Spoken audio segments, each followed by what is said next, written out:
பீகார் சட்டமன்ற தேர்தலில் என்டிஏ கூட்டணி பிரம்மாண்ட வெற்றி பெற்றுள்ளதாக பாஜக மூத்த தலைவர் தமிழிசை கூறியுள்ளார். இதுகுறித்த கூடுதல் விவரங்களை வழங்குவதற்காக எமது செய்தியாளர் சிவக்குமார் இணைப்பில் இருக்கிறார். வணக்கம் சிவக்குமார், விவரங்களை பகிரலாம். அதாவது பீகார்ல இன்றைக்கு நடந்து முடிந்த சட்டப்பேரவை தேர்தலில் இன்னைக்கு வாக்கு எண்ணும் மையங்கள் அமைக்கப்பட்டு அதனை அடுத்து இன்னைக்கு அந்த தேர்தல் முடிவுகள் அறிவிக்கப்பட்டிருக்குதுங்க. அறிவிக்கப்பட்ட நிலையில என்டிஏ தலைமையிலான கூட்டணிக்கு 194 இடங்களும், இந்தியா தலைமையிலான கூட்டணிக்கு 44 இடங்களும், அதே மாதிரி மற்ற கட்சிகள் சுயேட்சை கட்சிகள் 5 இடங்கள்லயுமே முன்னிலை வகிச்சிட்டு இருக்குது. முன்னிலை வகிச்சிட்டு இருக்கிற நிலையில இந்த தேர்தலில் பாத்தீங்கன்னா பீகார்ல பிஜேபி ஆனது ஒரு தனிப்பெரும் கட்சியா உருவெடுத்திருக்குதுன்னே சொல்லலாம்.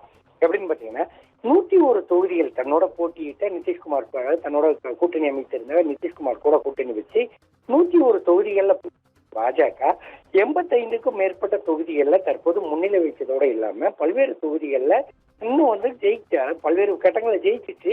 கிட்டத்தட்ட பாத்தீங்கன்னா 15 தொகுதிகள்ல மட்டுமே, அதாவது அந்த கட்சி கூட போட்டியிட்டு கூட்டணியோட சேர்ந்து போட்டியிட்ட இடங்கள்ல 101 இடங்கள்ல 85 இடங்களை கிட்டத்தட்ட வெற்றி பெற்றுச்சு. 15 இடங்கள்ல மட்டுமே பாஜக வேட்பாளர்கள் பின்னடைவை சந்திச்சிருக்க நிலையில பாஜகவுக்கு அடுத்தபடியாக ஜேடியு 76 தொகுதிகள்ல முன்னிலை வச்சு அதன் அடிப்படையில தற்போது அந்த முன்னிலை வைக்கிற ஒரு சூழ்நிலை தான் வந்துட்டு இருக்குது. இதனிடையே பாத்தீங்கன்னா பீகார் தேர்தல் முடிவுகள் குறித்து பீகார் தேர்தல் முடிவுகள் தமிழக சட்டமன்ற தேர்தலுக்கான முன்னோட்டம் அப்படின்னு சொல்லி தமிழிசை சவுந்தரராஜன் தெரிவிச்சிருக்கிறாருங்க.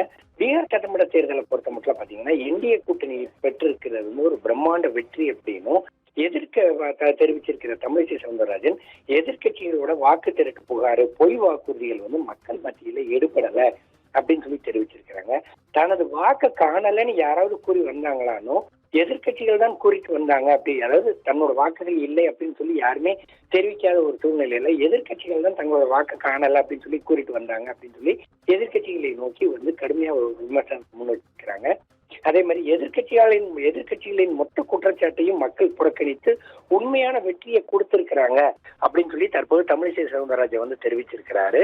அதாவது நடந்து முடிந்த பீகார் தேர்தலில் பாத்தீங்கன்னா தனிப்பெரும் கட்சியாவே அதாவது ஜேடியு கூட கூட்டணி வச்சுதான் பாஜக போட்டியிட்டுது. ஆனா ஜேடியுவை விட 9 இடங்கள் அதிகமா பெற்று தற்போது 89 இடங்கள்ல தனிப்பெரும்பான்மையா பாஜக அந்த இடத்துல வளர்ந்துருக்குது. இதன் மூலம் பாத்தீங்கன்னா ஏற்கனவே பீகார்ல பாரதிய ஜனதா கூட்டணி தான் ஆட்சியில் இருந்துட்டு இருக்கிற நிலையில கடந்த எலெக்ஷனை விட அதிக அளவுல இடங்களை பெற்று தற்போது மீண்டும் அதே ஆட்சியை தக்க வச்சுக்கிற ஒரு சூழ்நிலை தற்போது பிஜேபி முன்னிறுக்குது. இதனை அடுத்து பிஜேபி தரப்புல கடுமையாக வரவேற்கப்பட்டு அதன் அடிப்படையில கொண்டாட்டம் தற்போது துவங்கி நடைபெற்று இருக்குது. ரூபி, விவரங்களை வழங்கியமைக்கு நன்றி சிவக்குமார்.